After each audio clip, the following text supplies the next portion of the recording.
They shot him! Hello? They shot him! Yes, I need an ambulance. What did it? Okay. They shot somebody! Do you have anything that you could put on the wound? Like, do you have any, towels or anything like that? No, it's just her hand. It's just my mom's holding him with his hand, her hand holding his blood in. On the evening of December 17, 2017, officers with the Phoenix Police Department responded to a shots fired call at an apartment in Phoenix, Arizona. When they arrived and knocked, a man answered the door. He told them he had cut his hand and said he was the only one there. However, horrifically enough, officers noticed blood everywhere. When they pushed further, they found the bodies of two people inside, a 56-year-old woman and her husband. The man who had answered the door was Cleophus Emmanuel Cooksey Jr. He was 35 years old and had been out of prison for less than 5 months. Over the next few weeks, investigators would discover that what happened in that apartment was not an isolated event. It was the end of a 3-week killing spree that had already claimed the lives of 6 other people across Phoenix and Glendale, and it would take nearly 8 years and one of the most technically complex criminal trials in Arizona history to bring the case to a close.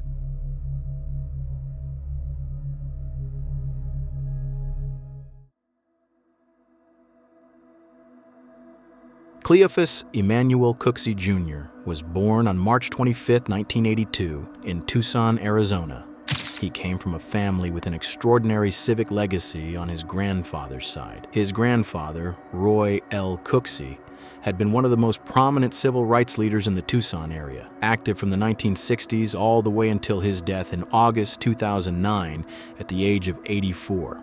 Roy Cooksey had opened the state's first black-owned daycare center in Tucson, helped found the Afro-American Coordination Committee in 1960, which was an organization designed to improve relations between the black community and local law enforcement, and he also helped form the Pinal County branch of the NAACP. He was honored multiple times throughout his life for his decades of public service. However, this community service-focused behavior did not seem to extend to Cleophus Cooksey Jr. By his own account, Cleophus Jr.'s childhood was defined by instability and violence. He told police that his father, Cleophus Cooksey Sr., was abusive. His father's situation would only get worse with time, and Cooksey Sr. would eventually end up in federal prison himself, serving a 5-year sentence after admitting to setting fires at a post office in Tucson in 2015. By the time Cleophus Jr. was 16 years old, he had already moved out of his family home entirely, going to live with his girlfriend. Cleophus didn't stay out of trouble for long, though. In November of 2001, when Cooksey was 19 years old, he and 4 other men attempted to rob a bar in Arizona at gunpoint. The robbery went badly wrong. The bar's manager shot and killed one of Cooksey's accomplices, and the shooting was ultimately ruled an act of self-defense.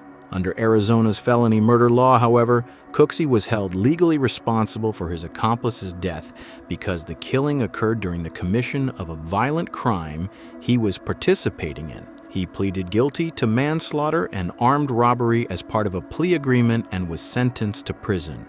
He would go on to serve 16 years behind bars. The Arizona Department of Corrections records showed that over the course of his incarceration, Cooksey had accumulated 22 separate disciplinary infractions. Those violations included assaulting prison staff, fighting with other inmates, possession of drugs, unauthorized smoking, disobeying orders on numerous occasions, and disorderly conduct. He was released from prison in January of 2015, but that release would not be the last time the state's correctional system interacted with him. Just 10 months after getting out, Cooksey was arrested for driving under the influence. Then, in May of 2016, he was arrested again on a technical parole violation and returned to prison. He was released in June of that year, only to be arrested again 6 months later on an outstanding warrant. Each time the system processed him, it eventually let him go. On July 28, 2017, Cooksey was released from custody on community supervision. He was 35 years old and had spent the vast majority of his adult life either incarcerated or cycling in and out of the correctional system. After his final release, Cooksey had begun making an effort to establish himself as a rapper. He had been performing under the name King Playbola for roughly 2 years by that point, posting homemade hip-hop music videos online, and had even booked a show at the Rhythm Room, a well-known music venue in Phoenix, on December 21, 2017. He had a good number of friends and was described by some who knew him as sociable and charismatic. Nobody could have expected what was actually going on behind the scenes all along. On November 27, 2017, the Monday following Thanksgiving, 2 men were found shot to death inside a parked car in a Phoenix parking lot located outside a check cashing shop. Their names were Andrew Remillard, who was 27 years old, and Parker Gregory Smith, who was 21. Both had been shot in the head.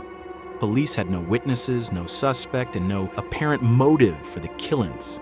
The two had no obvious connection to each other that investigators could immediately identify, and there was nothing at the scene that pointed police in a clear direction. 5 days later, on December 2nd, a 31-year-old security guard named Salim Richards was shot and killed while walking in West Phoenix. According to investigators, Richards had been on his way to meet a friend for dinner.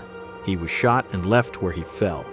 When his body was found, 2 things were missing from him: his personal 9mm Glock handgun, which he had been carrying legally given his work as a security guard, and a chain necklace he had been wearing. On December 11th, the body of 29-year-old LaTorri Beckford was found in the common area of an apartment complex in Glendale, shot twice in the head. LaTorri's mother, Anthea Wint, would later describe her son as someone who had the will for life, and said that not a day passed that she didn't feel his absence. Around that same time, 21-year-old Christopher Cameron was shot and killed at a separate apartment complex, also in Glendale. 2 victims in 2 different locations, both in the same city within a very close window of time. Then came a killing that would eventually provide investigators with one of their most critical pieces of physical evidence.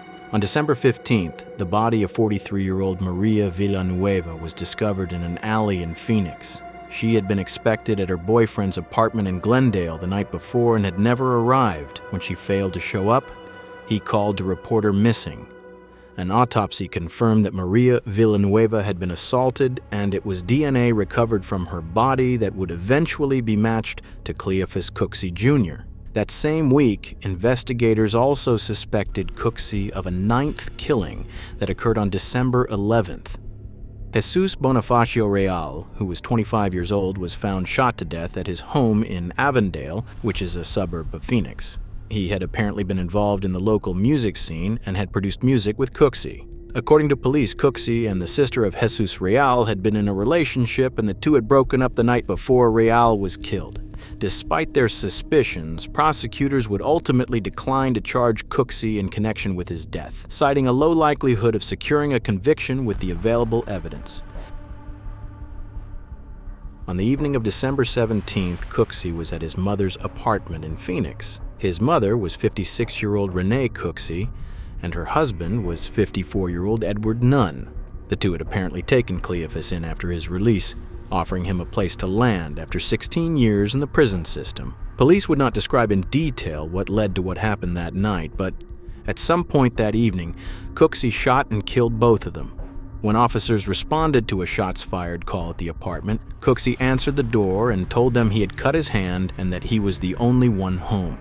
The officers noticed a large amount of blood throughout the apartment. They pushed further. Renee Cooksey and Edward Nunn were found inside, both shot at close range, and Cooksey was taken into custody. Inside the apartment, investigators found a gun that had been used in several of the earlier murders. They also recovered Richards' necklace, which Cooksey had reportedly been wearing when he was arrested, and they found the keys to Maria Villanueva's vehicle. In the days that followed, as Cooksey sat in custody, investigators used the evidence recovered from his mother's apartment to link him to the killings of Remillard, Smith, Richards, Beckford, Cameron, and Villanueva. He was subsequently charged with 8 counts of first-degree murder, along with kidnapping, armed robbery, and attempted sexual assault. At a press conference in January 2018, Phoenix Police Sergeant Jonathan Howard spoke about the case and how the police were able to solve 9 homicides in the span of 3 weeks, as they had been able to gather evidence quickly. However, the police were unable to provide a motive as to why Cooksey committed the murders, nor why he chose his targets. Some of the victims were known by Cooksey to some degree, but others appeared completely random.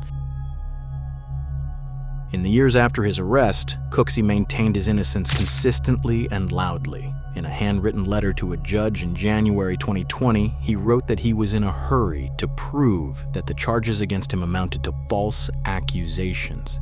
He described himself not as a killer, but as a music artist. His trial was repeatedly delayed due to global circumstances in 2020, a factor that pushed what should have been a relatively proximate prosecution into the following decade entirely. It would not be until May 5th, 2025, nearly 8 years after the murders, that opening statements were finally made in Maricopa County Superior Court in Phoenix. The trial was one of the most complex and lengthy in Arizona history, spanning several months of proceedings. Prosecutors presented forensic evidence that included ballistic matching from the 2 9mm firearms recovered during the investigation, GPS data that placed Cooksey in the vicinity of the various crime scenes, and the DNA recovered from Maria Villanueva's body. They also presented the evidence recovered from the apartment where his mother and stepfather were killed. At the apartment, they'd recovered the gun, the necklace, the vehicle keys, and walked the jury through how those items connected Cooksey to the broader string of killings. The defense argued that the forensic evidence was unreliable and challenged the methodology behind the ballistic matching. They pointed out that no eyewitnesses had placed Cooksey at any of the crime scenes and contended that the prosecution had never established a coherent motive for why Cooksey would have targeted random strangers.